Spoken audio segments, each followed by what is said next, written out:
Hello, I'm Sunir, CEO of AppBind. We are here with Alex Bass of CyberBytes.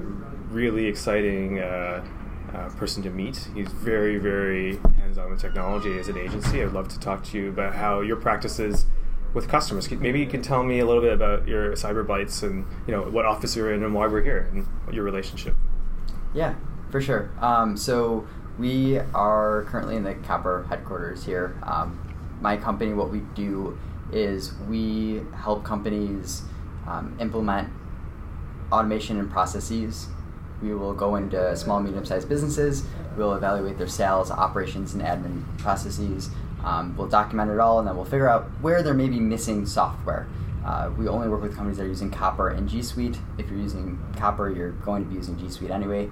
And then from there, we kind of say okay, so what does your sales process look like? And at certain points, there's maybe follow-up in the sales process. So the question is, are you using software as a service for follow-up to automate that? And maybe companies are using MailChimp, maybe they're using Reply.io, they could be using a whole myriad. So it's pretty much going into each piece of that and figuring out, what are you currently using? What does the new process look like? And should we be using what you're currently using, or should we be switching it? And it's kind of managing that from point E to point Z. I always ask this question of agencies. I used to be an agency myself, and I realized this is the only thing that mattered. Why do customers need you? What anxiety are you solving for them? Yeah, I think it's one of those things where there's so much software out there, and people are just honestly inundated. You go out to Instagram, and you get advertisements for a new software as a service that's going to be the solution for automating your project management. And there's too much going on. There's so many things. So it's really tough to know what actually works well with what you're currently using. So if you're using Copper, if you're using Salesforce, it is important to know what software actually integrates with it. And being an expert within your own company and running your company and being already wearing all those hats, you can't become an expert into the broad landscape of what's going on in software as a service.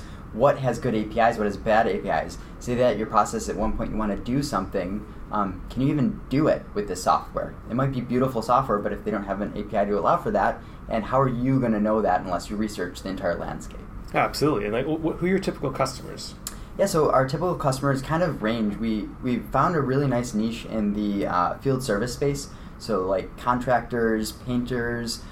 We also have some VC firms, private equity, consultants, even some career fair companies, a very wide range of companies, but we found a lot of success in field service. So essentially those are people that have a lot of sales reps that are on the go. So think of like a Verizon, but obviously smaller, so SMB field service that are going on the field, or maybe a technician going out to people's houses and they're doing something and then reporting back into the system. It's funny, these people, some of them are quite technical themselves, but in their domain, and not on internet marketing like you. So when you're explaining to them the tech stack to do the internet marketing, what is their reaction? How do they feel about it? So it depends on who you're talking to within the company. To one extent, by the time that they're getting to you, hopefully, as bad as it sounds, hopefully they're frustrated with their current solution in some way, shape, or form. And they're coming in where they're like, I've already wasted time. I used to be in web development, and everyone wanted to build their own website until they start doing it and they get frustrated, and that's when they finally hire someone. So you're kind of hoping that the customer's already gone through that piece, because then it's an easier sell, and it's really just trusting you on what you say. So for example, we'll talk to a company and they'll say, we're using MailChimp for our email outreach and things like that. And we'll go through their sales process and say, well, you have a very clear sales outreach process going on here. Are you planning on using MailChimp for that? And they're like, well, we haven't really thought through it, but yeah, we were planning on using it. Okay, so when the customer receives that email via MailChimp, it's going to say that it was sent as a mass email sent from MailChimp, instead of saying that John Doe from your company sent directly from him is the one reaching out to your customer. Wouldn't you really want personalization at scale? And if you do, you want something like Reply.io or Airborne or one of the other big players out there. So that's kind of the biggest thing where they're like, I wasn't even thinking about that, but I just sold them on the aspect of why you should not be using MailChimp for sales. MailChimp's great for marketing, but they don't know that. So just introducing that to them initially, they're like, okay, that makes sense. Yeah, we're open to switching. Because you're their expert. Yeah. You're the one helping them succeed in this part of their business. Yep, exactly. What's interesting is the way you speak about these technology partners or vendors of yours. We're in Copper's office because you have a special relationship with Copper. They're doing something special for your business. What are they doing to make your business happen? Yeah, so one of the beautiful things is what we've kind of figured out was we were initially kind of selling CRM to a lot of different companies, and then we realized that in the SMB CRM space, you're dealing with a lot of companies that have never used a CRM before, and I really don't want to be in the education space of teaching someone how a CRM functions, works, what an entity is, what is a person, company, and how are they related. So it's always nice to have someone that already understands the infrastructure to some extent. And then as I was kind of going further and further along, I realized it makes sense to actually work with someone that's already a Copper customer, already a CRM customer. I chose Copper specifically because I realized that focusing down and being an expert and going really deep and learning ins and outs of the API and the workarounds and building relationships at the company gives you some sort of in to some regard of what does the product roadmap look like, or what can we do, or hey, you have this limit. Is it an arbitrary limit? Is it something that you could potentially raise? And if I go and reach out to Salesforce, they're never going to even respond to me. So it's like there's some value in building a partnership up. So at this point now that I'm in at SF, they were happily like, hey, come work out of here. I've been working with them for 5 years. So now it's kind of built. I built enough close relationships with people here, and then the people kind of allow you to get access in. Well, that's the thing. Like your clients will never have that level of access to Copper because you've invested multiple clients into them. You have a really strong relationship, yes. And in return, they're sending you clients as well, and you're building each other's businesses. But interestingly, your way of describing the other tech products in your stack, the ones you recommend, like Reply versus whatever, they're not the same kind of relationship to you. And a lot of tech vendors, view. I come from the SaaS side, right? My background, I ran partnerships at FreshBooks. I was a CMO at OLARC. I run the trade association of all the SaaS partnership people. I can tell you the constant mistake that I had early in my career is we view, and many people do, we view agencies like you as just extensions of our sales arm. Sell more of my stuff. Yeah. But you are agnostic. You don't really care one way or the other. I mean, obviously your preferences, but you don't have the same relationship that you do with Copper. So when you look at a tech vendor, like when you pick one, what is the most important thing that you want from them in order to make that client project successful? Like what matters to you? Yeah, I mean, some level, genuinely. So one of the first things that I do when I see a new piece of software service that I really like that has potential, just kind of evaluating it, I'll try to reach out to them via support or try to somehow connect to their product team and see if they're interested at all in speaking to one of their customers. And if they're open to it and I can start getting close to their product team in any way, shape, or form, then I'm like, okay, this is going to be a good piece. And then we can actually have a proper conversation about what's going on, what the landscape looks like. That's where I really start evaluating what a vendor looks like. And if you're not able to get access to that, or there's layers, or you really can't figure out who's doing what, then I think even if it's great software, you just know you're never going to have that relationship with them, or that they don't value the relationship, the partnership aspect, and that's where it just kind of falls apart. And when you're selling your services, is it mostly your time that you're selling, or is it the technology underneath you're selling? I mean, what we are selling is a mixture of the technology and then kind of the expertise of how it all interconnects together. So a big piece of our service is actually the automation component of connecting it all. But yeah, it's definitely the software piece, but you can have incredible software and be using it wrong, and that makes it bad software. So it's really both of those together. It needs to be good enough software. We should be able to manipulate it and do what we need to do for it. So like a field service company, you can use a non-field service CRM and you're going to get a really bad experience. So sometimes it's just using the right tool for the job in that instance. So it's the companies who are willing to invest in you so you can be an expert in their products and give you the time of day so that you can turn around and give excellent service to your customer. That's what you're looking for as a partner. Makes perfect sense. Absolutely. And then, so what are the kind of products that you typically would include in a project to a client? What type of software we would use? Yeah, that's right. Yeah, so typically we have evaluated a lot of different pieces of software. So this is a good example. We were asking kind of like things that we look for in a partnership. So for example, like DocuSign is a really big company, but I reached out to PandaDoc and I really like what they have, and I think a lot of what they're doing is innovative in the space. And they've been really accepting and pulling me in and like giving feedback on API and Zapier integration. I have multiple lines of communication with them. But at the end of the day, it's like if a client of ours says, we're using DocuSign, I'll say, it does integrate. There's even a native integration with Copper, but there are times where I'll literally recommend that they switch from DocuSign to PandaDoc because I'm like, we have a better relationship with them. We've already built a lot of automations with them. We know what they can do. If there's an issue or something with the API, we can actually reach out to the product team, and I know that they'll actually pay attention to it.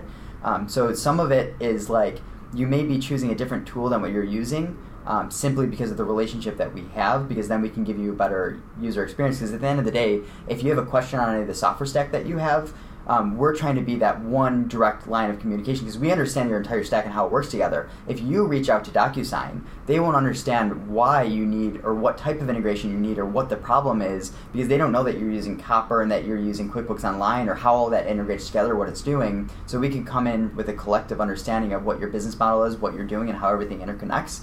So typically what we see is Copper, G Suite, PandaDoc, QuickBooks Online. Sometimes we'll get into project management. Airtable plays a role a lot in there, maybe just an intermediary database to some extent. Sometimes you start getting into the Asana type stuff, but really just like the big sales process is Copper, PandaDoc, and QuickBooks Online getting into the admin invoicing side of things. So interesting when you talk about switching people from DocuSign to PandaDoc because of your relationships internally with PandaDoc. And like when you think about it from the client's point of view, and I asked this question, what is the anxiety you take care of? I used to be an executive. I dealt with lots of, I'm still executive, but I used to be executive. These are the companies. I hired a lot of contractors in my time. And, mentally, the way I think of my contractors, like, here's a big problem in my life, big risk, something that's really causing me a lot of like agony, and I want to give it away to someone else to own the whole thing. Yes. Yep. And the thing that's driven me insane working with digital agencies is the first thing they do is throw the project back in my face and make me deal with a lot of the technology vendors. But here you're saying, and this seems like the basis of your business, that you want to take the responsibility, take the risk, take the pain and suffering, and just make it go away from the client so that they're focused on their success. Yep. Right. So exactly. So this leads to the the overall question of like why this course exists. So a lot of these vendors. Like it's a love triangle, right? Between the vendor, you, and the customer. And a lot of the partners, your tech partners, your vendor partners, they want the customer relationship directly. Yes. Right? And that's not taking the risk out of the client's hands and putting it in your control. Yeah. It's forcing the customer to take some of that risk on. And I'll tell you, what will happen from my point of view as having done this is that we look at internally as payroll, so I have staff internally now having to manage the risk, and an agency internally, and eventually I'll just get rid of that agency and move it to staff because it's just competing with my internal org. Yep. But you've managed this. You found a way to deal with it. So how do you deal with these? Like, what are the different partner programs? How's the structure? How do you keep control of these projects, and so you can control the risk and serve that customer better? Yeah, so real quick with this, like my background was actually in IT support, and then I kind of moved to the managed service provider business model. And the interesting thing about managed service provider, which is most companies in the world are using an MSP in some regard, even if they have an internal IT person, they're probably still using managed service in some way. The benefit to that, though, is that you're hiring one company that is managing all of your computers proactively, and then also hundreds and thousands of other computers, and they can push out a patch to one of those 1,000 and it pushes to everywhere. So you can charge or pay someone $20,000 a year versus hiring an IT person for $80,000 a year. So kind of taking that business model and bringing it into this landscape in this area. So it's kind of a matter of that's where really choosing the software that we specialize in and recommending it. So we do have some customers that come in with other pieces of software, and we're like, we will do our minimal viable amount to figure out that software and support it for you. But just know that if you have any questions about your stack and the ones that we are really core in, so like Copper and PandaDoc and QuickBooks, we're happy to be that layer one support. Sometimes we're actually reaching out to support on their behalf just because we better understand the context, but they just know that we speak to one person, and then that's where we can charge them a support tier, and we can always raise that support tier if they need some more support on a monthly basis. So at the end of the day, it's like everyone within the company, they know just to email support@cyberbytesinc.com versus like, shoot, there's something weird, like there's something going on where I'm moving it from here to here and this isn't happening. And versus them having to figure out even who they should, is this a PandaDoc problem or is this a Copper problem? Or is this an automation problem or is this QuickBooks Online? Like, they don't even need to answer that question. They just reach out to us and say, hey, I was expecting this to happen and it didn't happen. Could you look into it for us? So really that value of them being able to reach out to one person and have us just help them out, understanding the context around it all, that's probably the largest value piece and the point where we kind of like we keep clients simply because of that. I don't know if that answered the question. Well, that's what it comes down to. Like you've brought it all into your control. So let's talk about, and that's what the value is. I mean, so let's talk about like how it works individually. Like so with Copper, you're a reseller of copper. Yep. I mean, this is a partner programs.io, so we got to talk about the partner Yeah, programs. And so in that case, we own the license. Got it. Yes. So essentially, what that comes down to, it's interesting and tough because every software as a service company does partnerships differently. Yes. And I think this is the whole thing with partner programs, like standardize, what's going on here. Yeah, there's no standards. Yeah. So essentially, that's the tough thing. So Copper handles it one way. So with Copper, we're actually a reseller, which means that we are purchasing the license on behalf of the client, and then Copper is sending us a bill, and then we are billing the client. That's a really deep relationship, and it's really tough, and it's not necessarily... I don't necessarily like it because now we're taking on the risk of signing an annual contract with Copper, and what if our client stops paying, for example? We are on the hook for that. But that's one way to go about doing it. And then you have other companies that will say, okay, throw a credit card on the website, and we will give you a kickback if you use our referral link. So that's more similar to Pandadoc, Reply.io. Sometimes Pandadoc is trying to pull us into the sales process a little bit, which makes sense too, because we know our customer, we know the use case well, so we'll help you sell them on it because we're already selling your software. And then they'll kind of give it kickback. But then we get into this weird area where, are we invoicing the client for the software? And are we making it very clear that we're charging for the software? And then it gets in this weird area where it's okay, so for our services, you're paying for the automation package, support package, and software. And software consists of G Suite, because we're partners with Google, G Suite, and Copper. And it's but you're also on Pandadoc and Reply.io, and you have your credit card on file with them, by the way.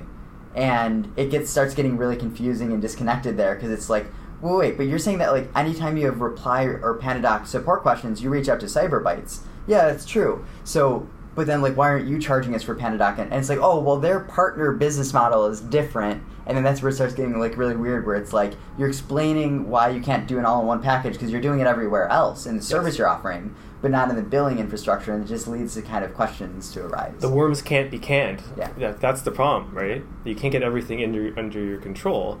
And it's interesting, these incentive programs. I don't know what your experience is, but I'm curious. So referral links, do they work? They're probably the most painful thing. One of the reasons why I am honestly referring less and less, because it's one of those things where when you're a consultant and you're just trying to share your expertise with the client, even on that initial phone call, I throw out the name Reply.io in this instance. What do you think they're going to do? They're going to go and check out Reply.io. They might even sign up for a free trial. I would do that literally as you're talking to me, because I Yes. have, I'm not paying attention. I'm going to sign up. That's what I'm going to do. So now think we're building trust in me giving you advice right out of the gate. Yeah. But then the issue arises but hold on, don't sign up for them yet. Let me send you over a referral link. Yeah. So not only are we already too late, but I'm saying hold on, sign up a referral link. That genuinely takes away one of the dashes of trust. It's well, wait a minute. Did you recommend Reply because you get a referral from it? Yes. Or did you recommend them because this is the right solution? So I easy. don't want to push a client at all to hold off on signing up. So sometimes, though, I will say, if we do implement Reply, they give a 2-week free trial. I would rather use that 2-week trial when we're in the part of the process to start implementing it. So let's save that free trial. So don't sign up, or if you do sign up, use just a throwaway email address to play around with it. And I try to do it in that way, but it's I shouldn't have to stop people from doing something so that we get commission percentage. Well, the commission is not even that worth that much. No. But what it does is it registers with Reply that you sent to this client, and then you can build that relationship. Yes. I mean, you have this relationship with Copper because you've been building trust, that you've been selling them clients, and they send you clients in return. That's what the referral links do. Yeah, really, yeah. And I'm personally, my opinion is that you should be transparent with your client that I'm going to get a referral and refer this and score this, and they'll pay me for this. What they're doing, the money. This is how much money it is. It's not worth anything. Yeah.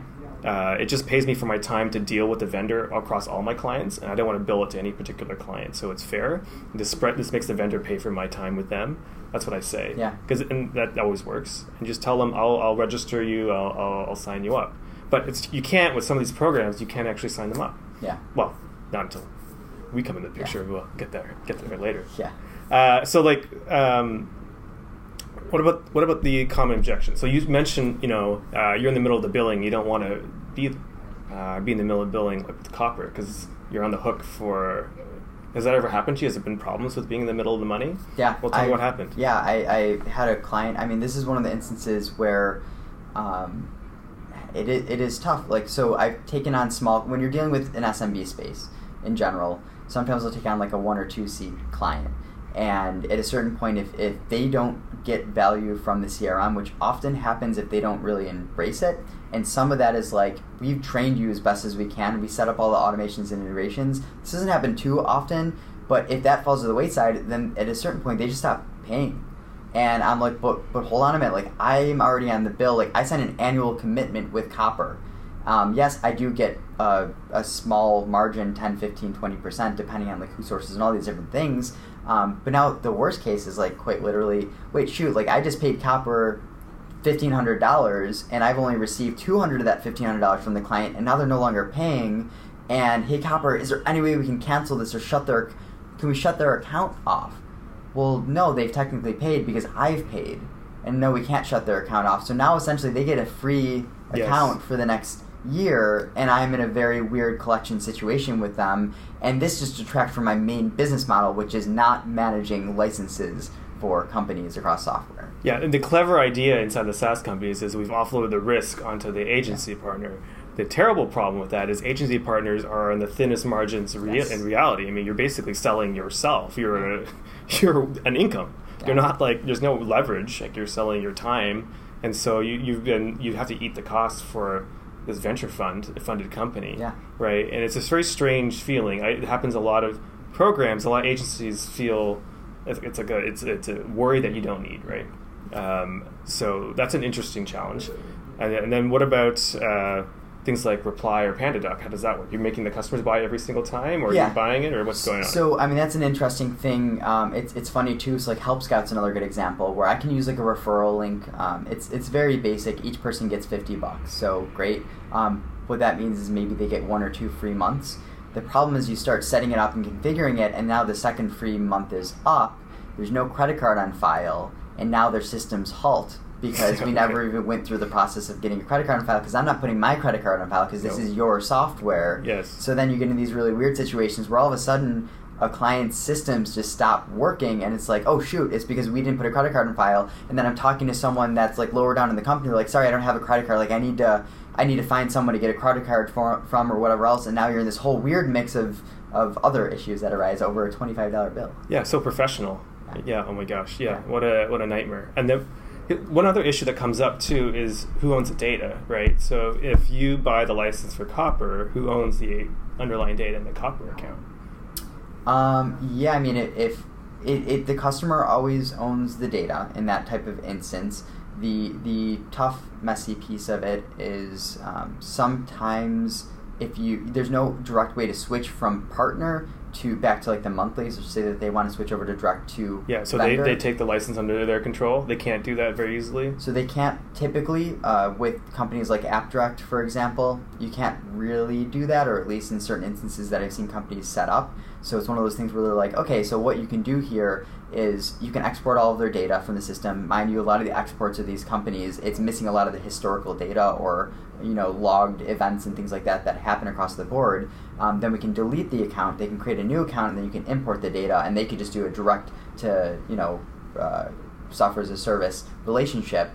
And it's like, holy crap! Like, it's a lot of steps to do that. Yeah, and it's risky too. And you're losing data. So just to change the name on an account, essentially, yeah. Yeah, it's these are all the common problems. Yeah. These are all the common problems. Now, I've talked to you about AppBind before, and you've seen a little bit about it. But these are the problems we're trying to solve. Do you remember what it is, or should I explain it to you again? Yeah, I mean, I would love to get a refresher on it. So the basic problem, I'm old enough to remember when software came in boxes, and I was a developer in the channel, and I would buy an SDK, integrate it, and then put it on a new CD, and then sell it to the customers, and it was easy.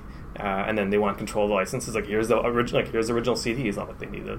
Here you go, done. But the subscriptions make it very difficult, because who owns that subscription? All these problems: ongoing billing, who owns the data, logins, all that stuff. And I've been working this channel for 10 years, and it's been driving me crazy. And I find a solution. So AppBind solves this problem, allows you to go ahead and grow your business, be more successful with technology, and then buy and sign up for the subscriptions in your client's name with their authorization in a way that they still own their subscriptions. They own the billing, but you're going ahead and taking the risk out of it by being in control. It's very, very simple. pretty much AppBind allows you to create like a virtual credit card to pay for these subscriptions that charges your customer instead of you. And then all the subscriptions are managed in one place. And then, of course, at the end of the project, if they want control, they can transfer the subscription directly into their control because it's always theirs in the first place. But in this case, you go ahead, you can set them up, you can take care of them. You're not blocked on them. Project getting delayed. Yeah, time to sign up for an account when you need to. 100% time to value. They're like, I want this. Like, okay, well, I need you to sign up for these 50 things, and then you have to talk to the salesperson. You're going to buy it anyway. I told you to buy PandaDoc. You're going to buy it. So why are you even going through the rigmarole? You're going to buy it anyway. So allows you to go through that process on their behalf. And then interesting things like the bookkeeping. You want to track the monthly expense every month, because it's a variable cost product. AppBind, we just charge their credit card instead of yours. You don't have to think about it anymore. And then very shortly, we're also adding, based on demand, virtual email addresses too. Like, what email address do you sign up with? Yeah, that's kind of a funny, interesting thing. I have an internal email address, and I'll use a plus. It's like client plus, and then our domain or whatever. So we kind of have control of the emails coming in. So if alerts come through or whatever else, it's nice to have access to that. Especially if we are watching for like debugging or if issues arise, it is good for us to get an email because we're selling the support to you, that service. Absolutely. But the problem is once they take control of the subscription, the email is yours. And so it doesn't really help. So with AppBind, we do the same thing, but what we do is create a forwarding address that forwards to your email address and forwards to their email address. So you can do email verifications, all the same thing, except now you have an email address that will automatically handle that for you. It just makes it really easy to just treat it. I mean, what is a subscription? Email, password, credit card. And we virtualize that and allow you to manage it and transfer it and just take care of your clients so you're not blocked on them. Yeah, no, it's beautiful because realistically, I toward the end, really the past 5 months or so, I got to a place where I'm like, I'm not even going to deal with this margin that I'm getting because it accounted for maybe 3-4% of my annual revenue. Yes. And it's like, at the end of the day, I just want this to be seamless, and I don't want to deal with all of the liabilities and all these things that come up to make between 10 and 25% of these random software as a service. If I was dealing with large accounts that had 50, 100, 500 seats, then that's where that really makes a lot of sense. But when you're dealing with the SMB market and you're dealing with 1 to 7 seats, it is too small of a margin to really have it waste your time when there are billing issues and things like that. Every minute you spend on it is a waste. Now, with AppBind, you can, because you're signing up, you can use your own referral links to at least take the 20%. It pays you back for any overhead. And I tell you, you should be transparent to your clients. It's exactly what's going to happen. This is how you get your margin, so you can split it across all your clients. But, whatever. It's no big deal. If you want it or not. The main thing for you, like you said, is that you're not buying this technology to make money on a small piece of it. You're buying it. You're buying it because you're the expert. You're taking the risk out of the client, and you're looking more professional. Right? You're not chasing a credit card in the other on the client side every time. Suggesting the best tool for the job because it's the best tool for the job, not because I have a unique incentive to do so. So genuinely, I'm kind of the mindset, I want to charge you at cost of whatever it makes anyway. Heck, even if I get a discount through Copper, sometimes I pass a little bit of that over to the client, simply because it's like, I don't really care about that little margin, but now you're getting a unique in with Copper, it feels that way, and you're getting an in with us, and it's like, that's, at the end of the day, the value we're giving. I think it's great if you can give a little bit of the commission to the client. Some of it you should keep, because you have overhead to manage. You should need to pay, you don't want to lose money tracking technology, so take your 10%, give 5% or 10% to the client. It's not a lot, but it's an indication that you have a relationship with that company, and that's why they're hiring. It's just a little reminder, and you should show it in the invoice. It's like, here's the base cost, and here's a little discount because you're working with me. I know these people; they know me. Just every little month, they remind them. It's really, really important because you're selling your expertise and relationships, right? And you're saying, I'm taking care of it for you. That's what an agency fundamentally needs to sell when it comes to technology, I think. And then you can sell, you have service retainers too, right?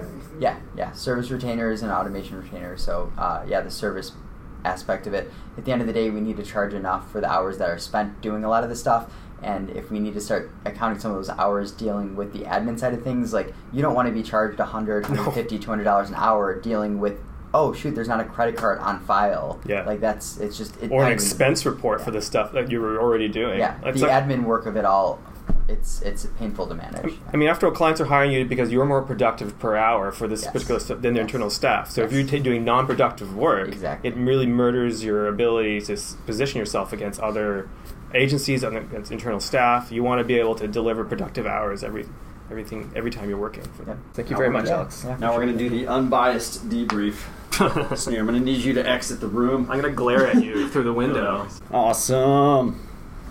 Okay, so we just heard all of the main feature benefits as well as some feedback from Alex, and I've got a unique sort of understanding of Alex's stack and what he's done. We've done a lot of content together, and I want to hear, first take. I mean, what are the main red flags when you think about managing the spend of your clients through a product similar to AppBind? Yeah, I mean, I guess some of the concerns that can arise is just, well, what happens if, say, the client's credit card bounces, for example, and like how at the end of the day, like, how do you make sure that the software doesn't fall through? Let's say that it falls through with the client because they're not staying on top of it. So it is sometimes nice to have control over the admin aspect, but I'm guessing the platform can kind of take care of it. Yeah, you get a backup card. I mean, that's pretty well taken care of. Yeah. I've seen that. So you do have the option to add backup cards, but it sounds like deeper than that. It's just the overall sort of looming presence of like a third-party software dealing with the transactions, right? So not so much whether it bounces, but just anything that could go potentially wrong is seen as a possible, it could affect you adversely. So understand that. And I guess the just in general, kind of thinking through. So say, for example, our copper relationship, because we're paying them. I guess potentially. This is where it could get a little bit tough, but that's maybe where I would just say go direct to copper relationship, and we'll use AppBind card on there versus going the back end, because then otherwise the client would see exactly what the card was charged at our discount, and they'll think like, so say that it's $600 and we charge $460 or whatever, then they'll be like, well, why was that card charged that? But then I guess you could do the 20% markup or whatever to kind of even that out. So there's things that I think can be definitely figured out with it. Yeah, and the way I understand it from back in my agency days, and I could probably still use it today, is I could have certain retainers that I run through AppBind. There's obviously side cases. There's stuff that you use it for. Use your regular credit card or whatever you're doing for side stuff, and there may be circumstances where you don't want it to go through AppBind. But those core retainers, those retainers that you sell time and time again, they are a setup fee. They are this software, this software, this software, and then a flat monthly fee to maintain those software. And clients that come in through Copper's customer success, they may not have purchased that license yet. They may want to go through you, and you technically sell them on that license. And then they are in the same boat as most of your other clientele, so they're going to need Zapier. They're going to need more than those free account API requests that Zapier provides, so you're going to need that $20, $40, whatever Zapier account. And then they are a contender for some cold outreach or email automation, marketing automation, XYZ, which Copper doesn't provide.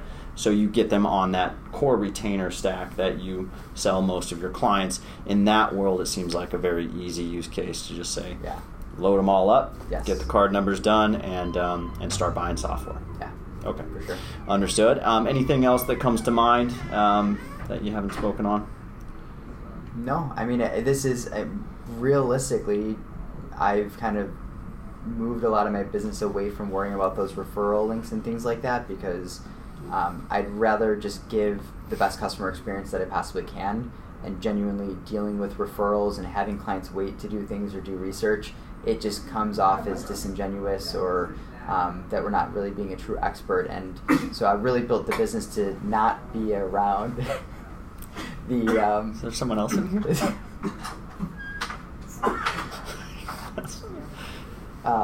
No, so I built the business to not be built around necessarily that reseller margin. Can we just repeat? Nick, can we repeat that one more time? Because that was really good. I'm going to start back at, is there anything else? All right, Alex, so it sounds like, there's definitely a use case. I mean, you are the person that I know that deals with these issues with, the different types of PRMs that you've had to deal with and the handcuffing of clients, the transparency issues. You are at the edge of sort of your ideal partnership scenario where you are considering obviously not partnering with anyone and just referring off, let them go and set up the software with the customer success team, come back to you, and you don't want to even worry about those referral fees, etc. So where you can be that unbiased agnostic, you can be that agency, but still benefit from the partnership incentives and the close relationship with your stack. And I think AppBind in this case provides a really good option for maintaining that close relationship with both your clients, that sort of transparent relationship with the clients, maintaining the close relationship with the partnership team, but still making a little bit of margin, that extra incentive that you have if you choose to, and having that managed under your umbrella, not having to worry about payouts and stuff from Copper and Apply and whoever else that you're referring to. So I like that, but tell me anything that comes to mind that we didn't mention, anything else that we need to cover? No, I mean, I think that's everything. I think it's just a matter of the more that I can disconnect from the admin side of things, even just like, truthfully, like, you have that annual subscription coming up and the admin aspect of it, the collection aspect, me wearing a lot of the hats in the company, I start realizing, like, if I spend 2 hours dealing with making sure that this client is paying on a monthly basis or quarterly or whatever you agree upon, I'm like, wow, I'm spending more time in admin than I'm even making in reseller margin. So especially if, say that you're spending $70 a month on like Reply and we're making 20-30% of that or whatever else, you're not making enough. It takes more time to reconcile the books for that one thing, or if they miss a payment, then all of your margin's gone. Like, it's just at a certain point I'd rather just disconnect myself from that so I can focus on where we're actually giving value, and us reconciling our books and invoicing and dealing with collections. That is not any customer value there. So let's get away from that. So this is a way for me to still, in some semblance way, get reseller margin without dealing with as much risk, and giving control to the customer in the way that it's handled. And so I think it's something that I would be more open to signing up with software and handling that relationship versus just handing it off to the customer, because then also when the customer has full control, that's where payments are not made and issues arise anyway. So. I like that. So it sounds like, especially if you are maintaining the licenses, if you are reselling, that term reselling as opposed to referring, you can create your own partnership programs with any software you choose, regardless of whether you're signed on to the partnership program, in essence, where you can add those 20% margins yourself and maintain control over the whole stack for your clients using AppBind. So check it out, appbind.com. Thank you, Alex Bass. Check out CyberBytesInc.com. We'll put the link for Alex's agency so you can check that out, and we'll see you soon.